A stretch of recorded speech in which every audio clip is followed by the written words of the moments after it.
Dear Piccolo friends, my name is Gudrun Hinze. I am the Piccolo player of the Gewandhausorchester zu Leipzig, and today I want to share with you my experiences and thoughts about one of our most famous pieces in literature, the second movement of the C major concerto by Antonio Vivaldi.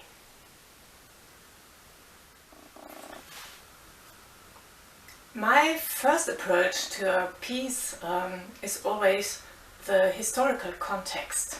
So what it's all about and what in the end should be the meaning of the piece that I'm going to play now. So in order to learn about the intention of Antonio Vivaldi, we have to consider who was the composer. We know he lived in the Baroque period, born in 1678 and died in 1741, I think, yes. And who was he? Most of us think that he was a composer, but he was, in the first place, he was a priest.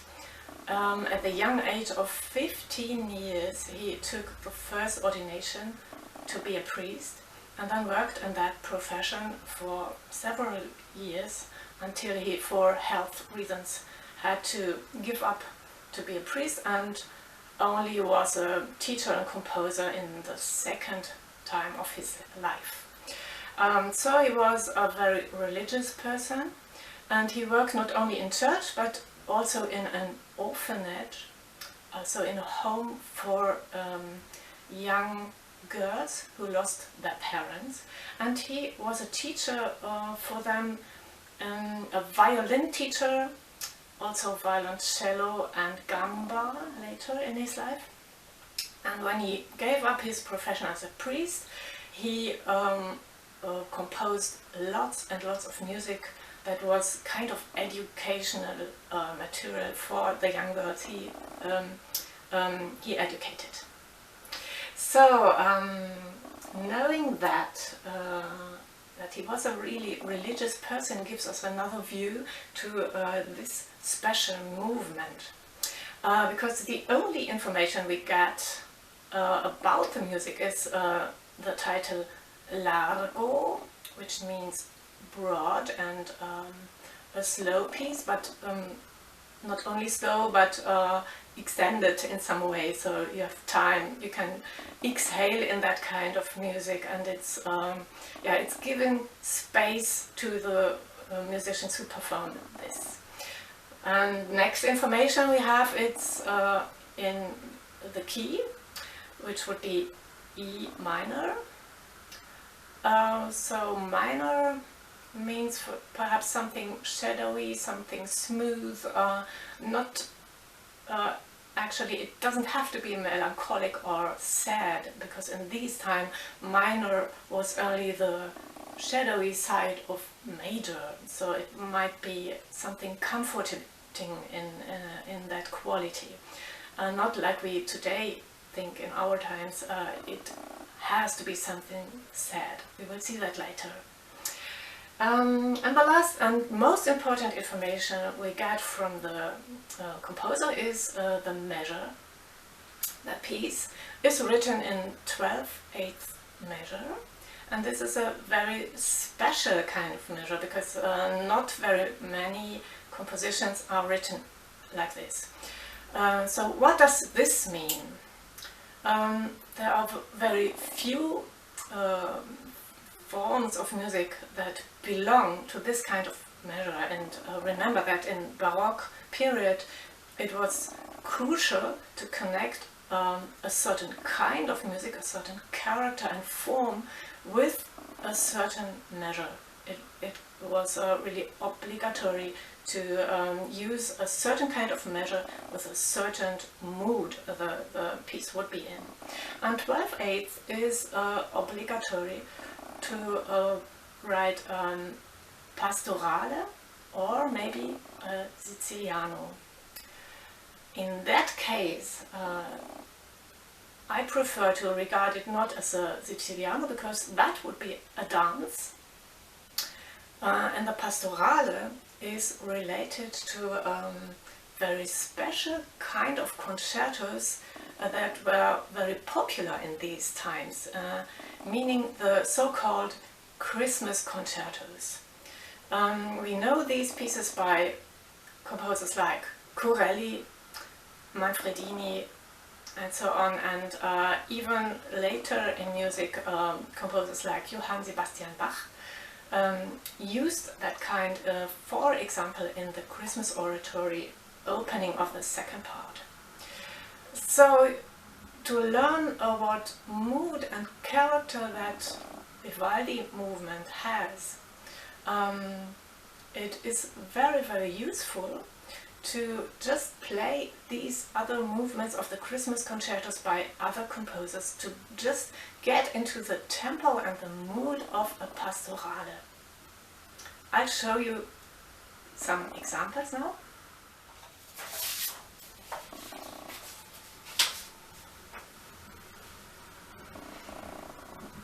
I show you the examples.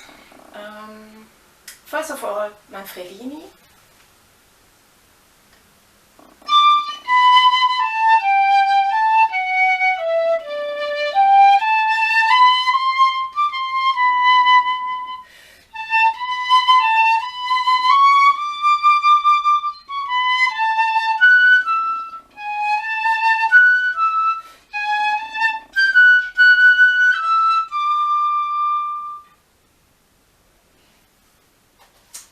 Secondly, I choose Johann Sebastian Bach, A Christmas Oratory.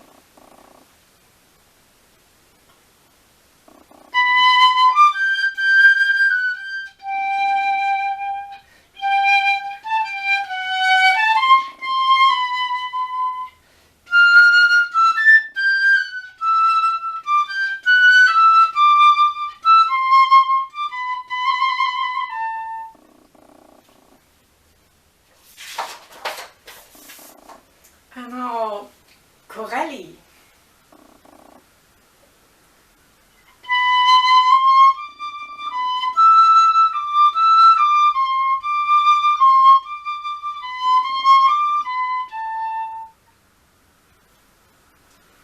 You see that all these pastorale pieces share the rocking and smoothing mood of a kind of lullaby.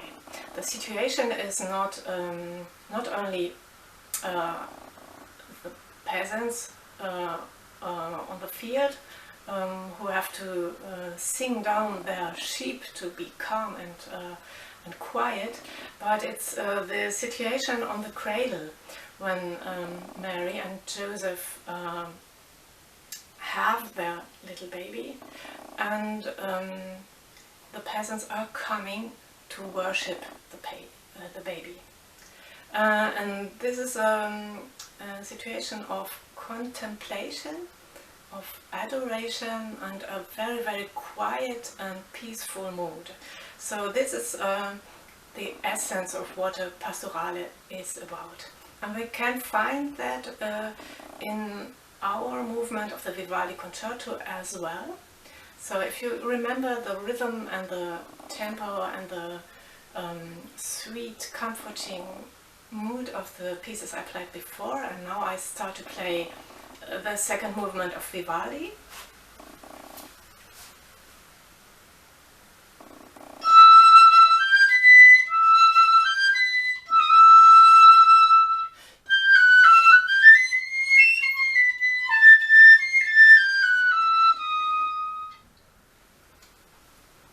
So if you have compared this and made the experience of playing all the other pastorale movements, it is quite natural and easy going to find the correct tempo and the fluent and peaceful melody and flow of the music, and we just solved the question, how quick should I play this movement? Let's talk about the basics in this movement, and one very crucial thing we have to talk about is the rhythm, because there's a kind of permanent ostinato rhythm lying under the structure of the whole piece, and this is the dotted eighth rhythm that we encounter already in the beginning of the piece. But it is a very nice exercise for you to dive into the mood of this movement when you just continue playing that rhythm instead of the rhythm that we see in the music. I'll show you what I mean.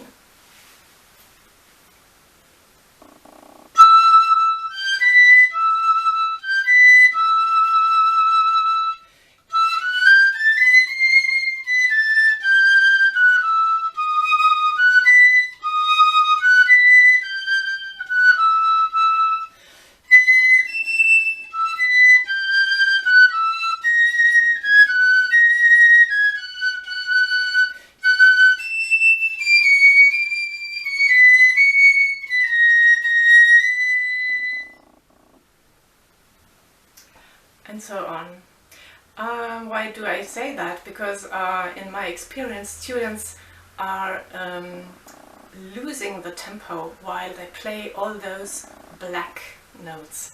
The quick notes that seem to be heavy and slow because they are so black. But actually I need a constant ongoing driving and rocking rhythm, and I can't lose tempo all the time. Whenever you have tried to sing a lullaby to a baby or a small child, you might have made the experience that as soon as you stop or interrupt or get slower, the baby awakes again. So you have to really continue this ongoing tempo and ostinato thing to really calm down and comfort somebody. So this energy of never stopping and keeping the flow you can experience very nicely when you try to play the whole piece just in the structure of the dotted rhythm. A very interesting point is in the second part of the piece, because in the end we have this triplet ornamentation which is given already by Vivaldi, and it is a kind of mask covering again the crucial dotted eighth rhythm. I show you what I mean. It's about bar number 12.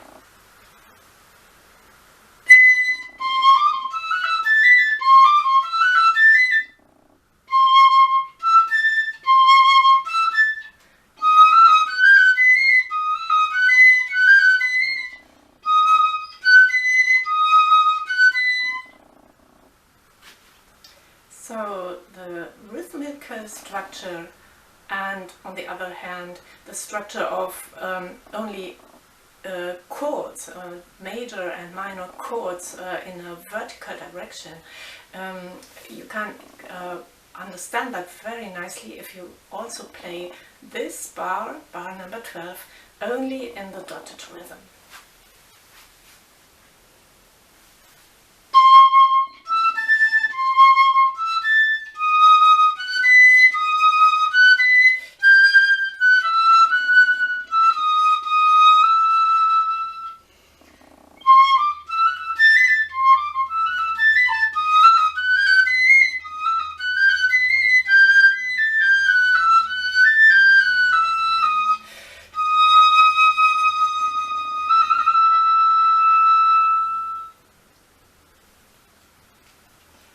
You may have noticed that it's much easier not to lose the tempo if you have understood the structure beneath the triplets.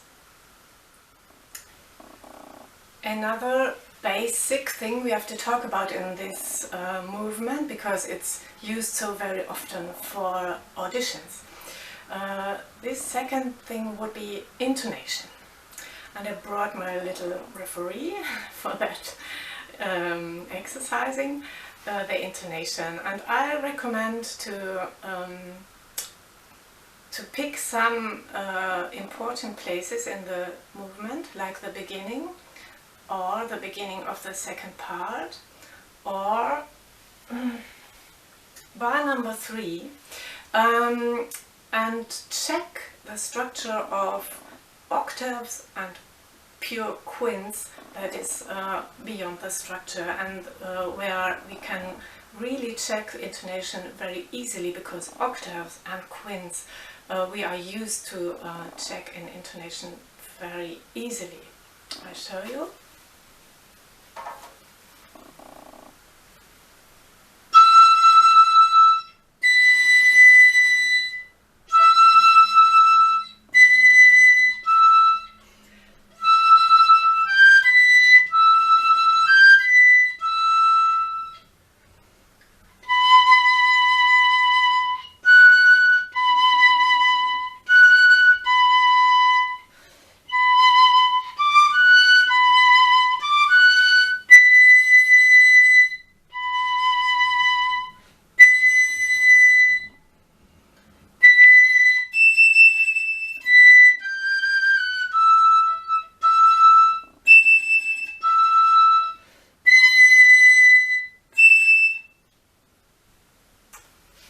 You may have noticed that the B natural is one of the critical points in intonation, because it reacts very sensitively on any change in dynamics or in power, and it tends to be way too high. So a special checking on the B natural would be nice, especially in the beginning of the second part, because it's very sensitive moment, and if you start the second part already too high, it will be very difficult to improve intonation during playing, and yeah, then the place is ruined if you start too high. So that was about intonation. And now we change to another very interesting point, which is ornaments. Ornaments have to be made when you repeat the two parts of our movement here, of this largo. If you're not very used to invent ornaments, it could be a nice beginning. Just listen to lots of recordings that already exist, not only by Piccolo players, but very good examples, of course, are the recordings of our recorder flute colleagues. They are used to this kind of ornamentation, and they have a lot of knowledge about the correct way to ornament in every period and in every country. So that would be learning by example and helps a lot. I made it like this too.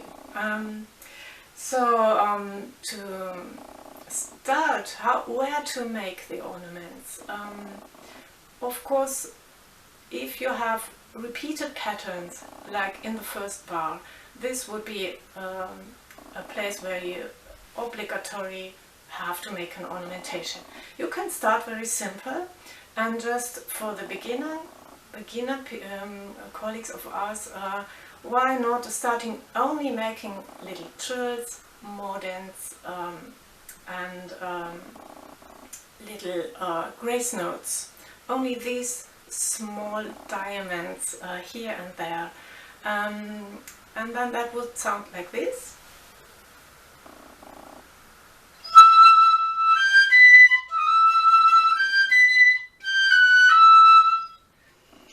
Or like this.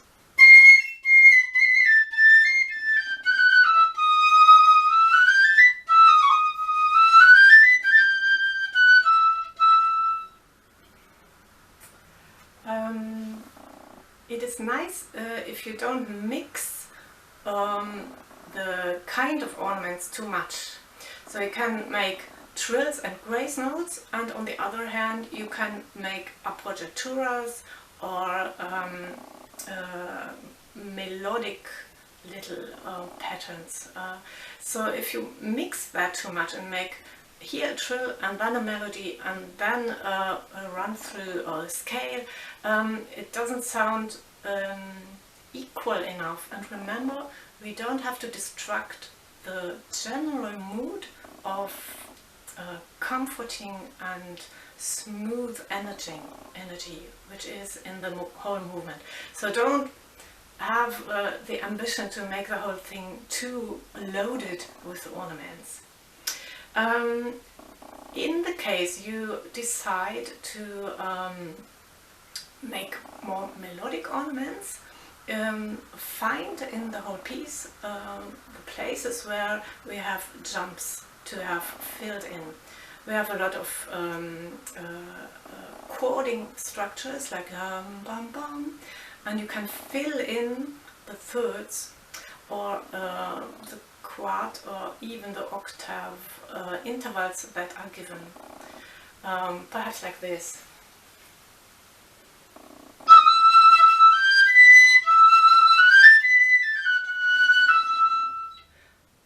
Or like this.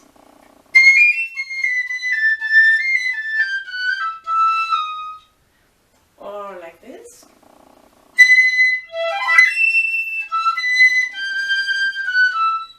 Or more melodic.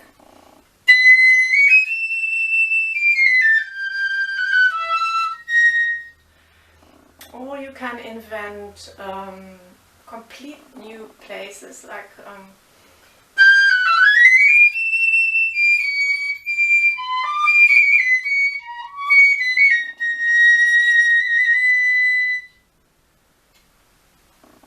my recommendation would be to start easy. Just a few things here and there, and develop a feeling for where does the melody need it and where does it not need it. Especially in the end, where we already have a lot of ornaments written by Vivaldi and we don't have to add so much personally to that.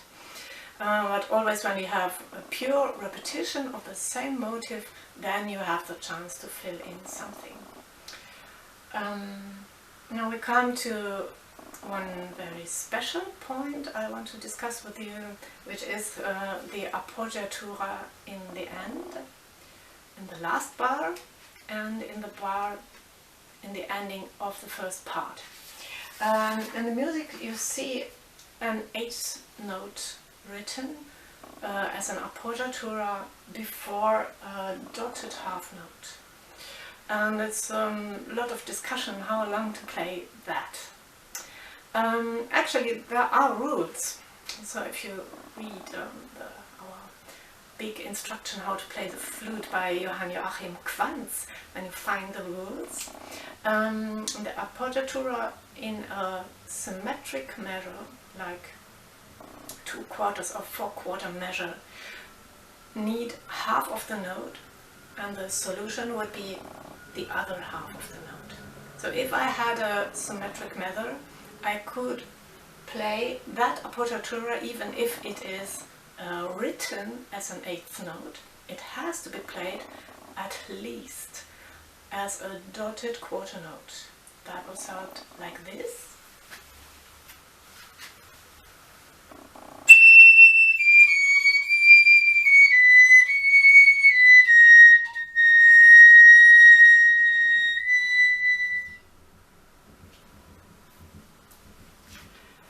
Secondly, as we have an ambivalent kind of measure here, it's 12/8. You could understand that as a symmetric measure, 4 times a dotted quarter note, or you could listen to the subdivision, because there are 4 little items subdivided in 3, and 3 is not symmetric.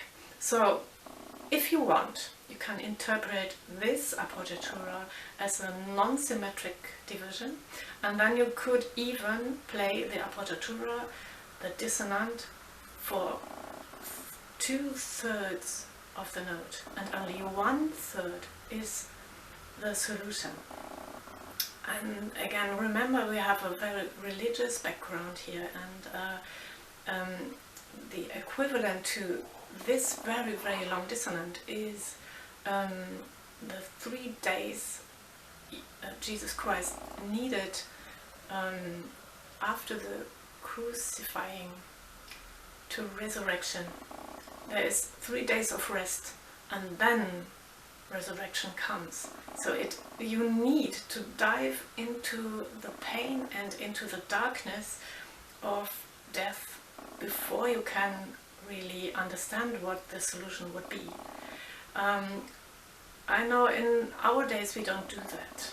If there is pain, we take an aspirin and we don't face it. We avoid pain. We don't like it and we don't understand it, because normally it has a message. If you have a headache, it has the message that you maybe have worked too much, you have concentrated too much, you have loaded your soul and your brains with too much problems, or most simple possibility, you don't have enough fresh air. And your body gives you that message, and if you take an aspirin, you ignore the message. And you don't do you anything good, and you don't go to the reasons of the pain. And you don't understand how to go on, because if you take the aspirin, you will repeat the same mistake over and over again. But if you dive in the pain and just face it and feel it, and then be consequent and answer to the message of your body, for that simple example, then you are able to not repeat the same mistake in the future. And this is the message of pain and of dissonance. If you just avoid it and don't listen to it and don't dive into it, give the time of playing a messa di voce into the long dissonance, and then really understand that you have reached the solution, then you didn't understand the music. So, okay, I just show you how that would feel if I give really the whole time of 2/3 of the note to the appoggiatura, make a messa di voce on it, because if I feel pain at the first moment it might just sting, but then I feel it's ongoing. It's like exhaling and inhaling. And if I just inhale the pain, then let it go, messa di voce, then solution is naturally reached. So here we have a very significant connection between religious and really thinking with sense and with meaning, or just playing notes. I show you how the long appoggiatura would sound like.